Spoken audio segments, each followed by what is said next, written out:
Hello and welcome back to Through the Trapdoor. I'm Katie. And I'm Emily. And this is our podcast where we read you Harry Potter fan fiction. That is what we do. Yep, from quarantine. Yes. This is ridiculous. Yeah, pretty much everything has been shut down. Like everything. It's crazy. All right. What happened last time? They decided to have a New Year's Eve ball. Ah, yes, that's right. And they're all like, what? There's a ballroom here? That was Lily, because apparently she doesn't realize how big this cottage is. Okay, Lily, come. There's an indoor garden. It's literally a mansion. Just has... Wizard things have weird names just for the Flu Network. True. That's it. Mm-hmm. All right. Ah, James, there you are, Mrs. Potter cried, spotting him as he began the descent of the grand staircase with Sirius, Lily, and Dean in tow. She walked briskly across the ballroom to a desk hidden in the corner, and James and the rest followed her to it. Okay, she said, frowning and staring at a piece of parchment. Now, we've already got the Blacks, the Lupins, the Pettigrews down. Oh, but if only they can make it back from Denmark in time. I'd invite your parents, Lily dear, but I'm afraid they'd feel a bit lost in the magic, and besides, you really need a wand for this sort of thing anyways, Mrs. Potter smiled. So are they just going to be, like, at the house and not invited to the party? I would assume that it's going to stop snowing by then and they can go home. Well, here's hoping, because that would just be rude. Yeah, I know you're staying at our house, but you can't come to our party. Mrs. Potter smiled apologetically at Lily before turning back to her parchment and said, I just hope the snow clears up before New Year's and I don't feel terribly embarrassed about it, of course. You, Lily dear, are invited. Enough about that, James said impatiently. Who else have we got? It's like a 3-second sentence, James. Calm down. Seriously. Oh, right. Well, the Diggorys, the Crouches, the Zabinis, the Patils, the Pettigrews, the Figs. Who am I forgetting? The Vaughns, James began. The Henrys, the Dickersons, the O'Reillys. Oh, and don't forget the Perkins, Sirius reminded Mrs. Potter, scribbling this down, nodding as she wrote. Lily stood to the side awkwardly. Lily felt incredibly stupid and useless as Sirius and James rattled off names methodically. The Johnsons, the Kingsleys, James added. The Wards, Bagleys, Hollenbacks, Sirius interrupted. Don't forget the Floyds and the Flannerys, James warned. Right, and then, of course, the McNabs. Anyone else? Mrs. Potter looked up expectantly, her eyes darting back and forth between Sirius and James anxiously. What about that new bloke at the ministry? Works for misuse of Muggle artifacts department, James suggested. Dad hired him a few weeks ago after that incident with the biting teapots, didn't he? Oh, yes. What was his name? Started with a W, didn't it? Warrens? No, that's not right. Whitcop? No. Waring? Welling? Waybrook? Wellsworth? It had an S in it, didn't it? Weasel? Sirius suggested. Weasley! Weasley! She cried, scribbling down the name. Oh, good. That's very good, James. Now, who else? There have to be more. Oh, dear. She scribbled down several more names and then scanned over her list. Anyone we've forgotten yet? Sirius and James didn't speak for a moment, and Lily, who had been contemplating about speaking for the last few minutes, did so. Well, I'd say invite Melody, but she's in Switzerland right now with her uncle, she said. Melody? Melody who, dear? Mrs. Potter said, frowning. Oh, you know, Mum, Melody Caldwell. Her uncle's really rich or something, James informed her, shrugging. Caldwell, Mrs. Potter muttered, thinking about it for a moment. Ah, Caldwell, yes. Hans Caldwell, of course. Hans, Switzerland, was the hot spot for this year for Christmas, wasn't it? I'd nearly forgotten. Well, it's not important now. After all, what with one thing and another going on in this world, Christopher being the Minister of Magic and all, society functions are boring anyways, and I'm sure James would much rather be here, so... She trailed off rather sadly. No time to dwell on that. she said suddenly, perking up and forcing herself to visibly do so. Everyone worth seeing is going to be coming here in a week anyways. Well, I'll owl Hans too, and I think the Malfoys are in Switzerland at the moment as well. Oh, James, don't make that face at me. It wasn't just James. Sirius and Lily were looking quite revolted at the thought as well. Mrs. Potter rolled her eyes and sighed. Anyways, so I think that's most of the people in Britain, but do you think we should invite anyone from America? James groaned. Ugh, Mom, not those bloody Americans again. You've got to stop inviting them to our parties. Mrs. Potter glared at James fiercely. My sister married an American, James, and I'll not have you refer to my brother-in-law in that way. Their friends are perfectly respectable, and I am free to invite them if I wish. However, she glanced over at the guest list, I think this list is getting rather long, so I'm only going to invite just her, and those charming friends of hers, the Deckers, I think they were. James rolled his eyes, and looking annoyed at the thought, Mrs. Potter shook her head at her son. Oh, honestly, James, enough of your friends are going to be there as it is. You don't have to associate with them if you don't want to, although I would greatly appreciate it if you were nice to their daughter. She is about your age. Well, I think that settles the guest list. Thanks so much for your help. I'll just send this off with one of the house elves. You kids go off and have fun. And with that, Mrs. Potter shooed them out of the ballroom, and Lily, James, Sirius, and Dean didn't see any sign of her until dinner that night. The next week passed in a fantastic blur. Lily, James, Sirius, and all the house elves were put to work to help prepare for the ball.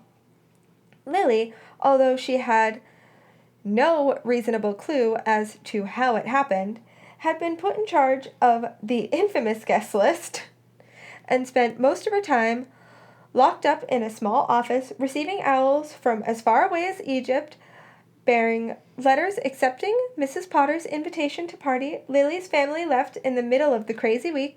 The sun had finally come out and melted most of the snow away, but Lily had kind of missed that occurrence. She had been far too busy with the guest list. All in all, Lily had been rather relieved to have an excuse not to go home. She wasn't sure she could take too many more fights with Petunia, curious stares from Daisy, or, no matter how much she loved him, the constant stream of questions from Dean. She had said goodbye to her family, almost distractedly, thinking, as she showed them to the door, about the owl she had just received from the Flannerys, who had accepted and who she had also forgotten to write down. Nearly everyone did accept. Only a few people who owled said they were sorry that they couldn't come. Lily jumped for joy when she received Melody's uncle's owl accepting, but then the next minute she was sorely silenced by an owl from the Malfoys, confirming their presence at the ball as well. It didn't matter, though. As many people were coming, Lily was positive she could avoid Lucius Malfoy. At the very least, she was assured that Snape wasn't coming, and that was enough to bring a smile back to her face. How long do you think we'll be able to stay up here before Mum notices we're missing? James asked, taking his bouncy ball out of the pocket of his deep red dress robes before Sirius had a chance to respond. However, a house elf ran into James's room looking frantic. Sir, what are you doing here, sir? The house elf squeaked, distraught. The missus is looking for you. She's worried sick about you. They're starting introductions, sir. You wasn't there. Oh, bloody hell, James swore under his breath and shoved the ball back into his pocket. Running out of his bedroom and towards the ballroom, with Sirius on his heels. The one time I'm actually being introduced at the ball, and I forgot all about it, he called back to Sirius, dreading the telling off he'd receive from his mother, and Lily as well, as she was supposed to be introduced with him. Go figure, Sirius called up to him. I would have thought you'd be there early just to drool over Lily. I do not drool over Lily, James protested, taking the stairs to the ballroom 2 at a time. You're going to tonight, Sirius informed him knowingly. What, were you spying on her or something? James demanded, stopping to catch his breath as they came to the top of the stairs. Sirius grinned. There was no spying involved, Prongs. I just walked right in, and there she was, looking dead sexy too, might I add.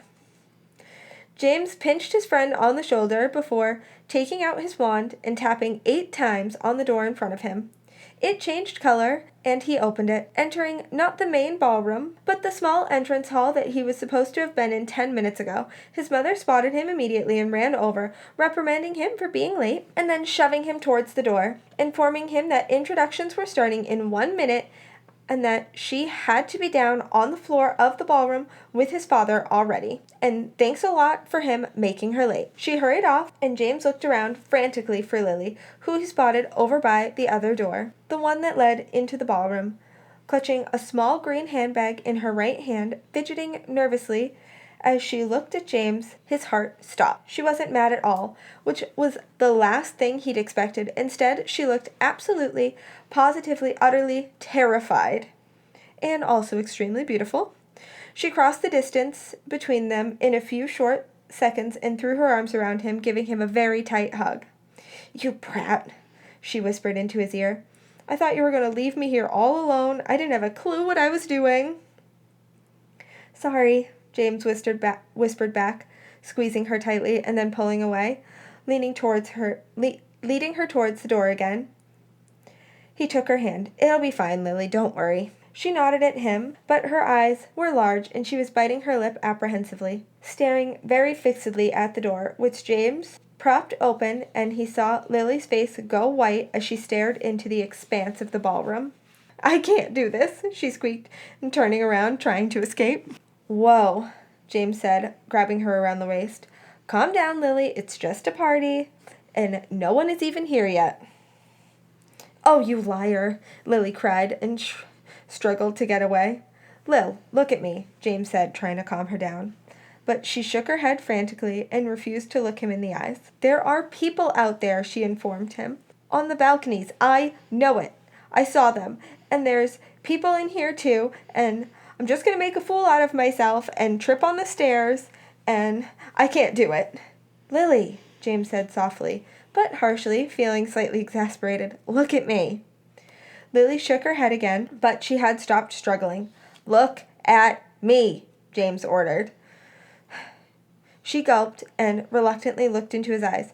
"You're making more of a fool out of yourself right now than you would walking down those stairs. You're not going to fall. If you do, I'll catch you.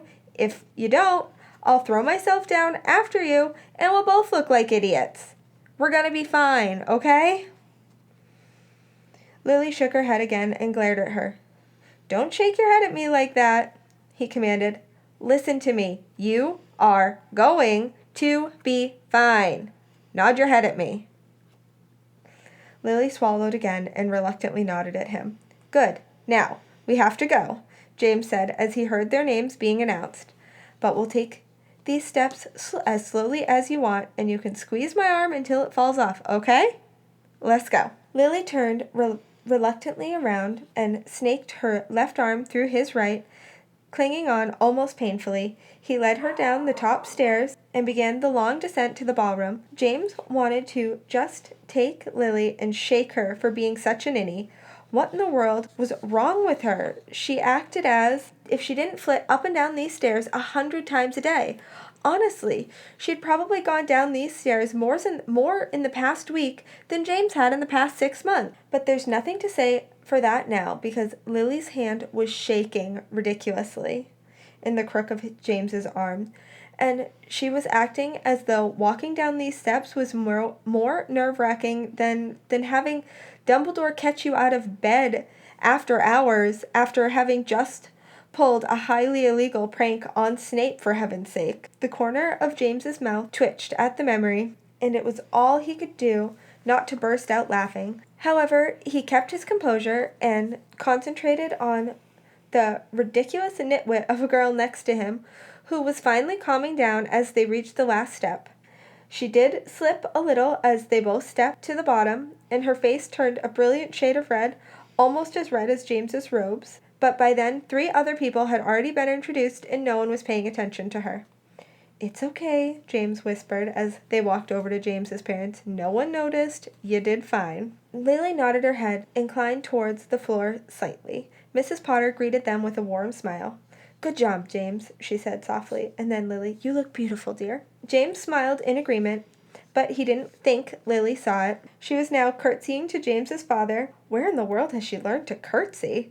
And James was vaguely missing the feeling of Lily's hand on his arm when he nodded at his father and then took the place beside him. Lily snaked her arm into his again and smiled slightly, and then turned the attention to the next guest arriving.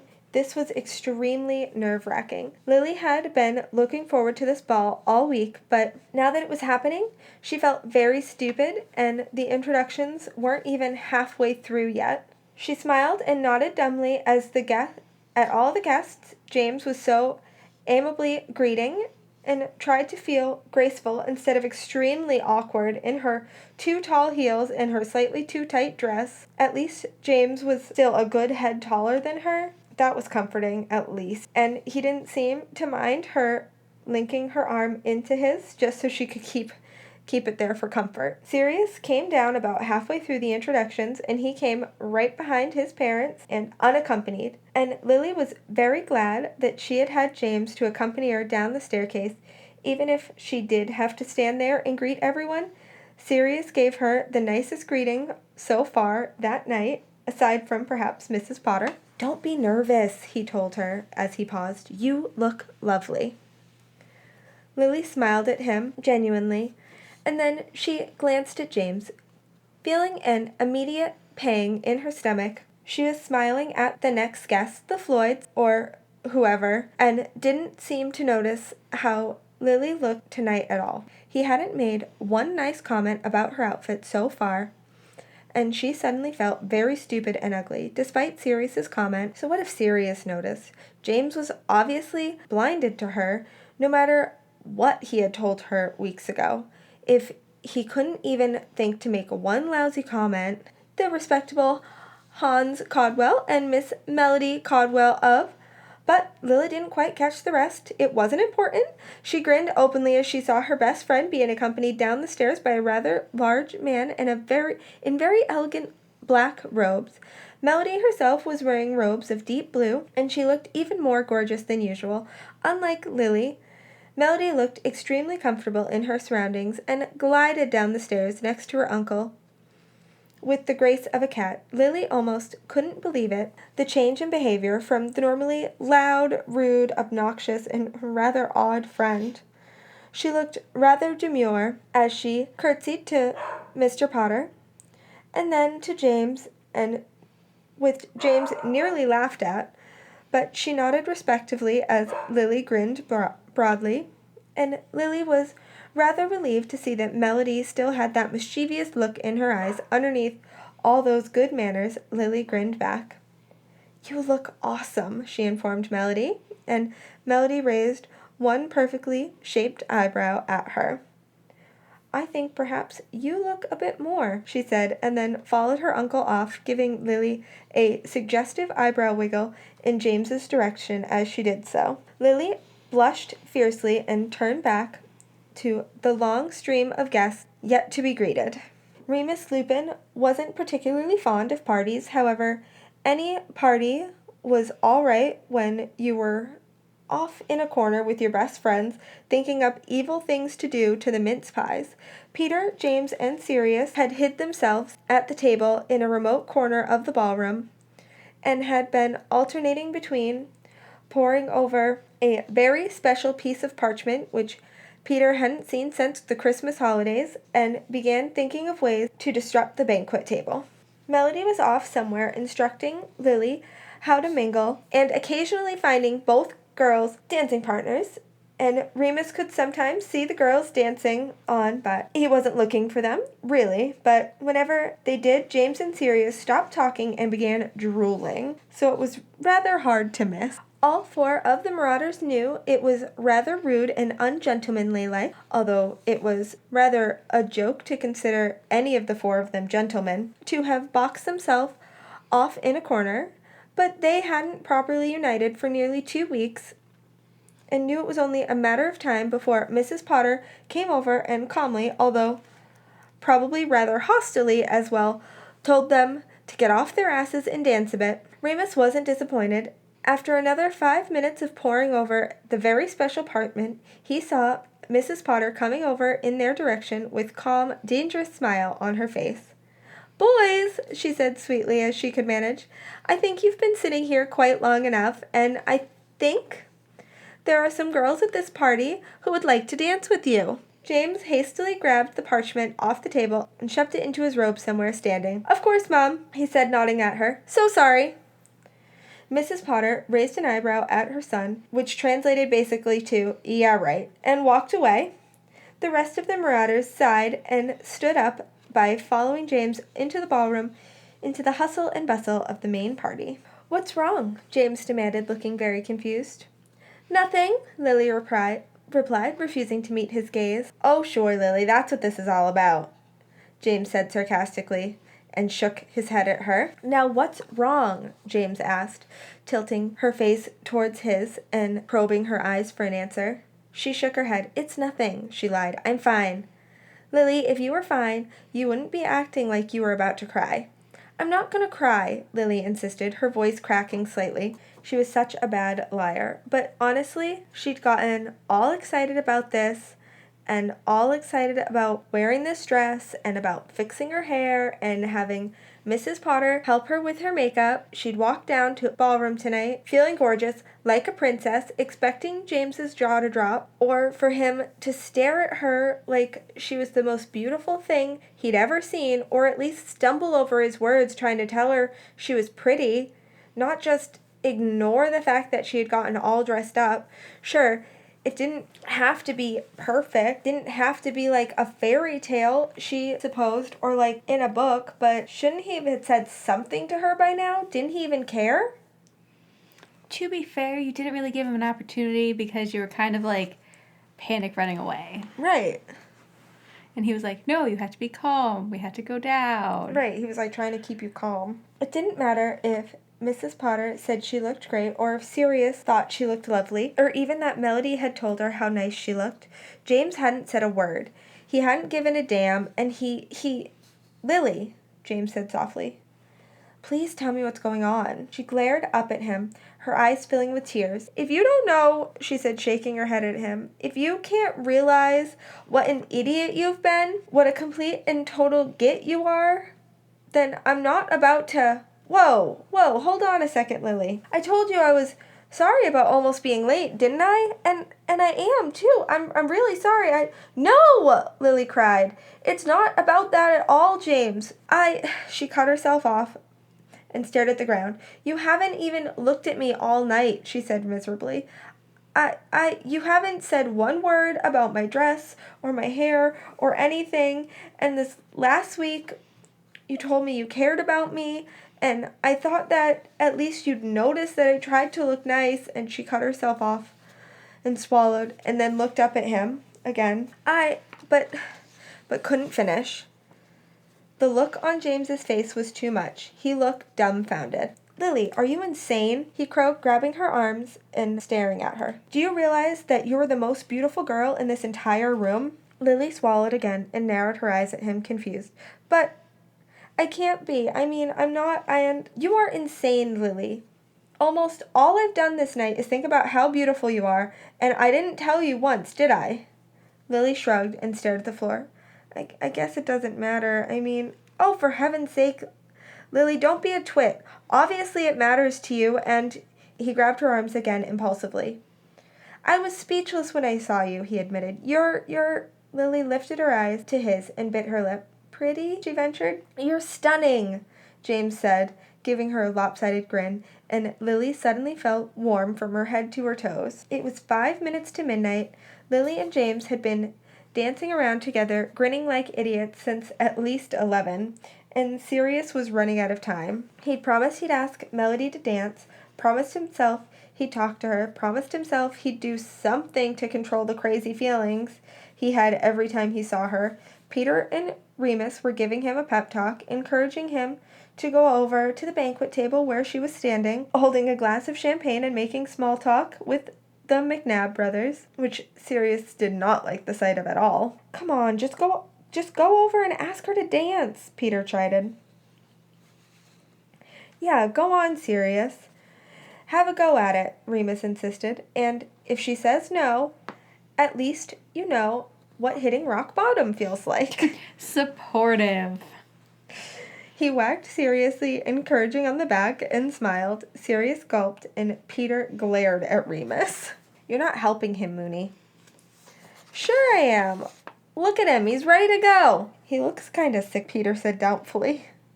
Nonsense, Remus cried, knowing full well that it was the truth, but Sirius had been shoving Remus at girls practically since the first time they'd met, so he didn't feel guilty about it. Off you go then, Padfoot. Be brave, stand tall, and don't fear incapacitating flesh wounds. Yeah, because Melody would stab him. Oh, absolutely. Sirius stared back at Moony with an extremely odd look at his face, and then sighed, screwed up his courage, and walked over to Melody. She was laughing at something the McNabb boy had just said, and Sirius felt a very strong urge to punch him in the gut and tell him to stay away from her, if he knew what was good for him. Sirius took a moment to reflect on the fact that perhaps he'd seen too many Muggle movies last summer with the aid of his flying motorcycle, and then shoved the thought away, because Melody had turned to him and was introducing him to the McNabb boy. Sirius nodded briefly at him and then looked at Melody again, and she raised her eyebrows expectantly at him. He began, stumbling rather dumbly over his words. Would you like to dance? Was it Sirius' imagination, or did Melody's face light up? It was probably just his imagination. In fact, he was probably getting horribly dizzy and his vision was just blurry. He'd probably pass out any second. Of course, Melody replied, and then excused herself from the conversation with McNabb and allowed Sirius to lead her out onto the dance floor. The orchestra was playing a waltz that was simple enough, and one of the few dances Sirius could carry off without looking like a total idiot. He wasn't really a bad dancer, but he'd never bothered to learn most of the dances people did at these sort of functions, so sometimes he came off looking rather stupid on the dance floor. I didn't know you knew how to dance, Melody said, as he led her around the dance floor. I could say the same about you, Sirius replied, and Melody smiled at that. I bet you didn't know I knew how to curtsy either, did you? Nope, that one caught me by surprise, Sirius agreed. I didn't know you had turned into such a... Well, when you came back from Venezuela, you were spouting Spanish and still turning your hair blue. This is different. Melody blushed and looked away, shaking her head, which caused her sparkly silver earrings to jingle. I knew you'd think I was silly, she said, looking uncomfortable. Silly? Sirius echoed in disbelief. Melody, this is the least silly you've ever been. Melody looked at him, half smiling, half glaring. Oh, you know what I mean. Sirius smiled at her, and was it just his imagination, or did she blush again? Very uncharacteristic behavior, but oh well, she looked beautiful. How are your midnight studies going? Sirius asked, changing the subject abruptly. Astronomy? Well, oh. Ow! Sirius squeezed her hand rather harshly, and she glared up at him before truly answering his question. I think I'm about ready for some new spells, she said, and I'll need to practice my blocks on someone for a week or two. I'm always here if you need me, Sirius reminded her. I know, Melody said, but James is a better dueler, so I think I'll ask him for help this time. But Sirius didn't have time to think on it, because just then the waltz ended and he and Melody stopped dancing. They both clapped politely for the orchestra and then turned their attention to the grand staircase as Mrs. Potter began speaking from the top of it. It's 1 minute to midnight, she announced, and a cheer went up from the crowd of witches and wizards below her. I hope you all have your wands at the ready. Sirius pulled his own out of his robes and saw Melody next to him do the same. He had his spell in mind, but didn't quite plan on letting Melody do hers. He had something much better in mind. I wonder if he's going to kiss her. I think he is. I want to thank you all for coming, Mrs. Potter was saying, and may the feasts and festivities go on well after New Year's has been chimed in. She stopped for a moment looking at her watch. Here we go. 10, 9. She began, and the rest of the crowd joined her in her countdown. 8, Sirius said, hoping he wasn't going to make a complete ass out of himself. 7, 6, 5. His stomach was twisting all over the place, up, down, sideways, backwards, forward. Hell, his stomach was inventing new ways to twist, and he looked at Melody's sparkling blue eyes and was not helping his situation. 4. 3. He moved a little bit closer to Melody, swallowing nervously. 2. Sirius gripped his wand nervously. The incantation for his spell flew out of his mind, and, well, he didn't really need it anyways. 1. And everyone else was yelling out their spells, and wands went up into the air. Magical fireworks burst, and clocks chimed, with the thrill of New Year's erupting around them. Melody Caldwell and Sirius Black both dropped their wands and grabbed for each other, each giving the oddest, most wonderful, unexpected, yes, completely planned, fierce kiss either of them had ever had. Sirius was shocked and pleased, and a whole bunch of other things that there weren't words for. He kissed Melody more times than he could count, and slowly, and for as long as he could possibly manage. Then the orchestra started up again, and he was brought abruptly back down to earth, and he pulled away from Melody reluctantly, his arm wrapped securely around her waist. "Happy New Year," Melody whispered, giving him the lightest kiss before stopping and picking up her wand and walking away abruptly. That's the end of the chapter. End of the New Year's chapter. Woo! Any final thoughts? No, I don't think so. All right. I guess we'll see you guys next week. See you next week. Bye. Bye. Thank you so much for joining us on our journey through the trap door. Please leave us a review on Facebook or iTunes. It would literally mean the world to us. It really would. You can find us on Facebook and Instagram at Through the Trapdoor 16 or on Twitter at The Trapdoor. And please send us an email at throughthetrapdoor16@gmail.com with any story suggestions. And as always, join us again next Saturday as we travel through the trapdoor.